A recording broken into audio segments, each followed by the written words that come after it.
Imagine for a moment that you're watching a small child playing in a garden. She's maybe 3 or 4 years old, and she's completely absorbed in something that would seem utterly pointless to any adult passing by. She's picking up leaves, one by one, examining them as if each one contained the secrets of the universe. She's humming a song that doesn't have a melody anyone would recognize. She's talking to an invisible friend about something terribly important that makes no sense whatsoever. And here's what's remarkable. She's radiating a kind of joy that most adults haven't felt in decades. Not because anything special is happening, not because she achieved something, not because someone praised her or gave her a reward. She's simply alive, and that seems to be enough. Now ask yourself, honestly, when was the last time you felt that way? When was the last time you did something without calculating its value, without measuring its productivity, without that nagging voice in the back of your mind asking what's the point of all this? If you're like most people, you can't remember. And that forgetting, that loss, is not a small thing. It's a catastrophe hiding in plain sight. It's the silent tragedy that runs underneath modern life, like an underground river of quiet desperation. This is something the philosopher Alan Watts spent much of his life trying to illuminate. Not through complicated theories or academic jargon, but through a simple observation that cuts right to the bone. We have become so serious about life that we've forgotten how to live it. And today I want to take you on a journey into that insight, because buried within it is something that could fundamentally shift how you experience every single day. Stay with me until the end, because there's a simple practice waiting for you there, something you can do tonight that might just crack open a door you didn't know was closed. Let's start with a question that seems almost too obvious to ask. Why are you so serious? Think about it. Really think about it. When did you decide that life was a problem to be solved rather than a mystery to be lived? When did you start treating your existence like a job interview that never ends, where you're constantly trying to prove that you deserve to be here? Most of us can't pinpoint the exact moment, because it happened gradually, like water slowly freezing into ice. Somewhere along the way you absorbed the message that life is a very serious business indeed, that there are right ways to live and wrong ways to live, that you should be productive, that you should be improving yourself, that you should have goals and ambitions and 5-year plans, that relaxation must be earned through suffering, that play is for children and should be put away when you become an adult. And so you put away the leaves and the invisible friends and the songs without melodies. You became responsible, you became mature, you became, in the most devastating sense of the word, serious. But here's what Alan Watts noticed. Something so simple it's almost embarrassing. Nature is not serious. The stars are not serious. The ocean waves crashing on the shore are not serious. The birds singing at dawn are not conducting a performance review. The flowers blooming in spring are not trying to meet their quarterly targets. The entire universe, in all its magnificent complexity, operates without a trace of the grim determination we bring to our Monday mornings. A cat doesn't lie awake at night worrying about whether it's living up to its potential as a cat. A tree doesn't stress about whether it's growing in the right direction. Only humans have mastered this peculiar art of making ourselves miserable through sheer mental effort. And we're very good at it. We've turned anxiety into an art form. We've built entire economies around our dissatisfaction. We've created industries dedicated to selling us solutions to problems that wouldn't exist if we weren't so desperately serious about everything in the first place. Now, I want to be careful here because there's a trap waiting in this observation. The trap is to hear this and think, I should be less serious, and then to become very serious about becoming less serious. To add not being serious to your list of self-improvement projects. To make relaxation another thing you need to achieve. This is like trying to smooth out water by pressing down on it with a flat iron. The more you try, the more waves you create. The harder you work at being spontaneous, the more calculated you become. The more you strive for peace, the more you disturb yourself. This is what Watts called the backwards law. And once you see it, you start noticing it everywhere. The people who are most desperate to be happy are often the most miserable. The ones who are obsessed with being calm are usually vibrating with tension just beneath the surface. The ones who meditate for hours trying to achieve enlightenment are often the furthest from any kind of genuine peace. Because here's the secret that hides in plain sight. You cannot try your way into the present moment. You cannot effort your way into joy. You cannot achieve relaxation like you achieve a promotion at work. These things don't respond to the kind of grasping, striving, goal-oriented approach that works for other things in life. It's like trying to grab water. The tighter you squeeze, the less you hold. So what's the alternative? Let me tell you about something that happens every single night, something so ordinary you've probably never given it a second thought. Every night you fall asleep. And here's what's interesting about falling asleep. You cannot do it on purpose. You cannot force yourself to sleep through willpower. In fact, the harder you try to sleep, the more awake you become. Anyone who has ever experienced insomnia knows this excruciating truth. So how does sleep happen? It happens when you give up trying. It happens when you stop clenching. It happens when you let go. Sleep comes to you the same way a cat comes to someone who isn't desperately calling its name. It approaches when you're no longer grasping for it. Now, this is more than just a useful tip for insomniacs. This is a model for something much larger. Because what if the things that matter most in life, the things we're all chasing so seriously, what if they all work this way? What if happiness is not something you can pursue, but only something you can allow? What if peace is not something you can achieve, but only something you can stop disturbing? What if the joy of that little girl in the garden isn't something she's doing, but simply something she hasn't yet learned to prevent? This is the radical suggestion hiding inside Watts's gentle humor. Maybe you don't need to become a better person. Maybe you need to stop efforting your way out of the person you already are. Maybe the problem isn't that you're lacking something. Maybe the problem is that you've added too much seriousness, too much striving, too much thinking about what you should be doing instead of simply being. Consider how you approach a typical day. You wake up, and almost immediately the mind starts its commentary. It's already running through the list of things you have to do, the problems you have to solve, the ways in which today might go wrong. Before your feet even touch the floor, you've already constructed an elaborate mental drama about a future that doesn't exist yet. And then you carry that heaviness throughout the day. You sit in meetings thinking about other meetings. You eat lunch while planning dinner. You talk to your friend while mentally rehearsing a difficult conversation you need to have with someone else. You're never quite where you are because you're always rushing ahead to where you think you should be. This is what seriousness does.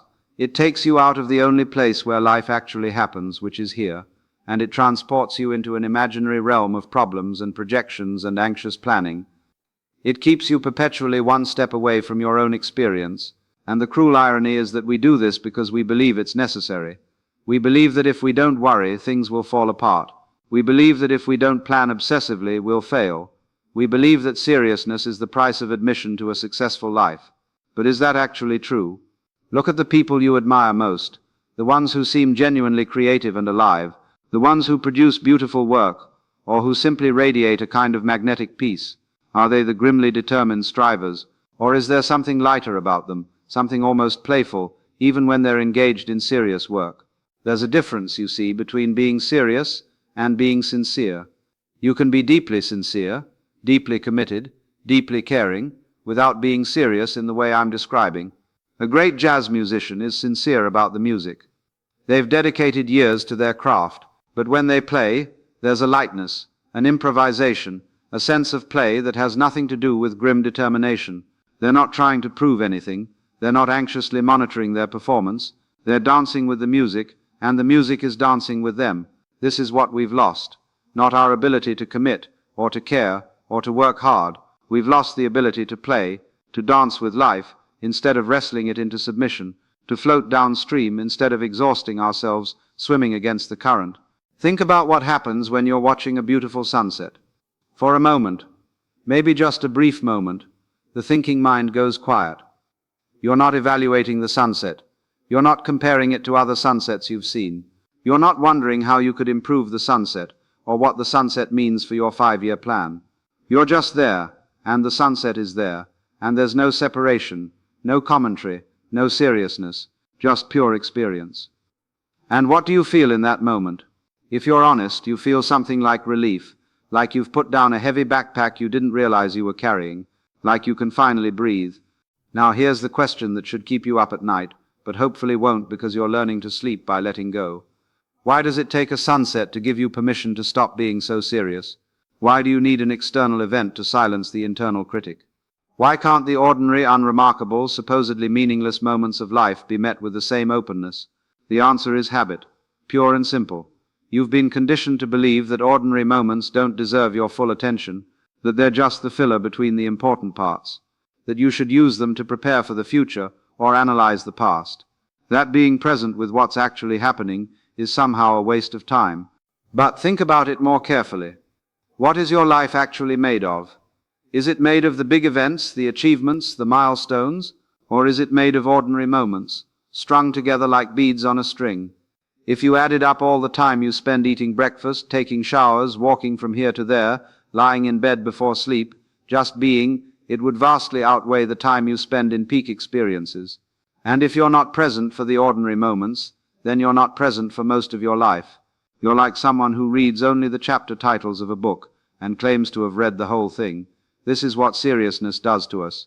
It creates a hierarchy where some moments matter and most moments don't. It keeps us perpetually leaning forward, reaching for the next thing, missing the only thing that's actually real, which is this. Alan Watts used to talk about the difference between music and travel. When you listen to music, the point is not to get to the end of the song as fast as possible. If it were, the best music would be one single note, because you'd arrive at the conclusion immediately. No, the point of music is the playing of it. The journey is the destination. Every note matters, not because it leads to the next note, but because it exists. But we don't treat life that way. We treat life like travel, like we're trying to get somewhere. We rush through childhood to get to adolescence. We rush through education to get to career. We rush through career to get to retirement. And then what? Then we've rushed through life to get to death, and we wonder why we feel so empty. What if life is more like music than like travel? What if the point is not to arrive anywhere but to play, to dance, to experience each note fully as it sounds, and then let it go? What if all this seriousness is based on a fundamental misunderstanding about what kind of thing life actually is? I want to pause here because I know what some of you might be thinking. This sounds lovely, you're saying, but I have real responsibilities, I have bills to pay, I have children to raise, I have problems that won't solve themselves. I can't just float through life like some kind of cosmic beach bum. And you're right. Watts wasn't suggesting that you abandon your responsibilities or stop caring about outcomes. He wasn't advocating for irresponsibility or apathy or checking out of life. That's a common misunderstanding.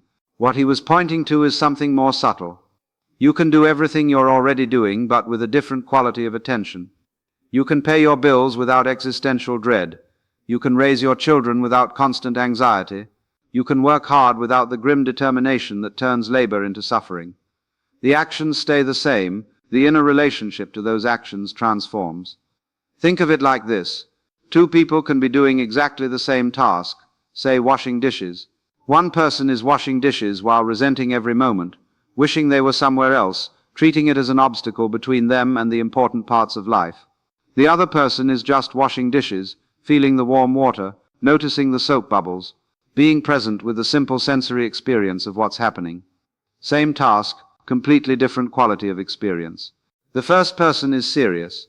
The second person is sincere but not serious. The first person is suffering. The second person might even be enjoying themselves. And crucially, the dishes get just as clean either way. Maybe cleaner, actually, because the second person is paying attention. So the question is not whether you should abandon your responsibilities. The question is whether you're adding unnecessary suffering on top of the natural challenges of life. Whether you're carrying a weight that doesn't need to be carried. Whether your seriousness is actually helping you, or whether it's just a habit you've mistaken for virtue. There's a beautiful concept in Eastern philosophy that Watts often referenced. It's the idea of action without attachment to results. You do what needs to be done fully and completely, but you release your grip on how things turn out. You plant the seeds and water them and protect them from pests, but you don't lie awake at night worrying about whether they'll grow. You've done your part. The growing happens on its own. This isn't passivity. It's actually the deepest form of action, because it's action freed from the interference of anxious self-consciousness. When you're not constantly monitoring yourself, when you're not evaluating every move against some imaginary standard, you actually perform better. Athletes call this being in the zone. Musicians call it flow. It's the state where effort becomes effortless, where doing becomes being, where the dancer and the dance merge into one. You've tasted this, even if you didn't have words for it. Moments where you lost yourself in what you were doing. Moments where time seemed to disappear. Moments where you weren't watching yourself from the outside, judging and evaluating, but simply living from the inside. Those moments felt good, didn't they? They felt alive. That aliveness is your birthright. It's not something rare and special.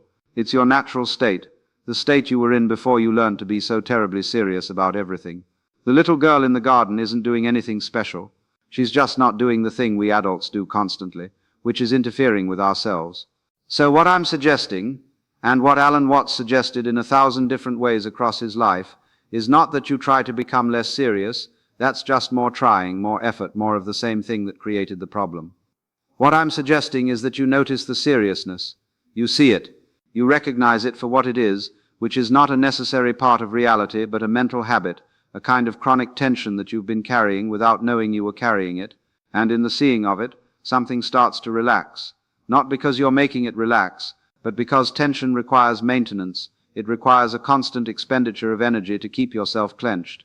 When you stop feeding it, it naturally releases, like a muscle that's been contracted for so long you forgot you were contracting it, and suddenly you notice, and in the noticing it lets go. This brings me to the practice I promised you at the beginning. It's something you can do tonight, right before you fall asleep, and something you can carry with you into tomorrow and all the days that follow. Here it is.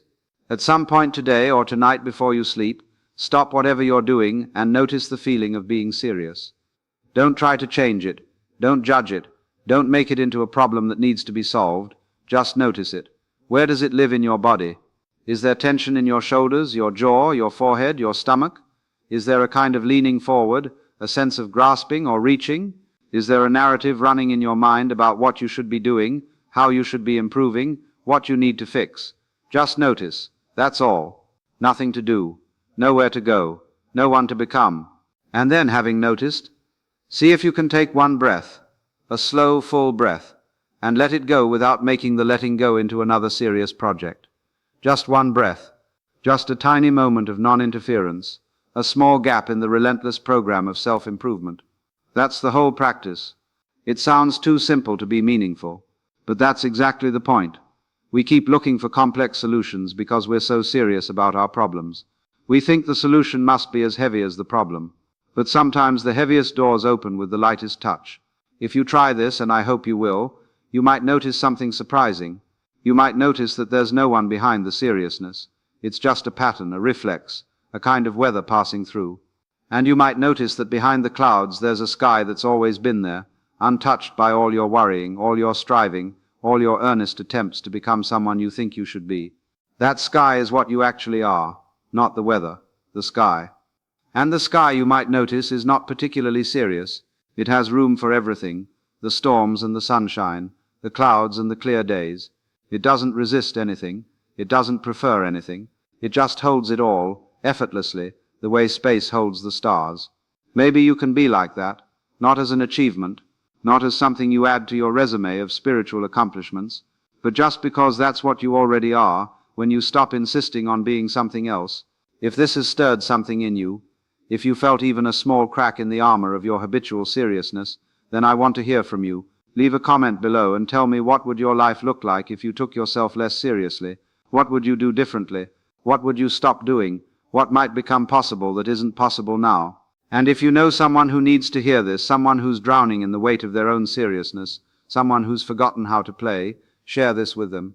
Sometimes a single idea, arriving at the right moment, can change everything. In the next piece we'll be exploring together, we'll go deeper into something Watts called the wisdom of insecurity, the strange paradox that true stability comes not from controlling life, but from releasing control, because the game doesn't end here. This is just the beginning of a different way of being in the world. For now, go lightly, not because going lightly is better than going heavily, which would just be another serious judgment, but because going lightly is actually more honest. It matches the nature of things. It matches the way the universe actually operates, which is playfully, mysteriously, without the grimness we bring to our small human concerns. The stars are not serious. The ocean is not serious. The children in the garden are not serious. And underneath all your seriousness, neither are you. You just forgot. And forgetting is not a crime. It's just an invitation to remember.